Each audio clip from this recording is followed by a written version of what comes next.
कश्मीरी को गजब क्यों किया जा रहा है? मेरे बेटों को बेकसूर मौत के घाट क्यों उतारा जा रहा है?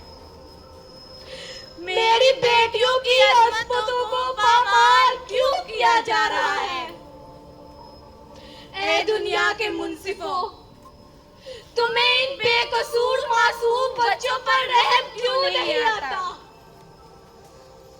तुम किस कानून के मुहाफिज हो?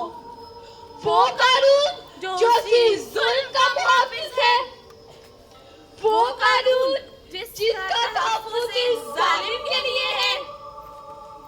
ऐ दुनिया के मुंसिफों, सलामती के ज़ामनों, कश्मीर की जलती वादी में बहते हुए खून का शोर सुनो। कश्मीर की जलती वादी में बहते हुए खून का शोर सुनो। आज़ादी हमारी मंजिल है और हम अपनी मंजिल हासिल करके रहेंगे इंशाअल्लाह।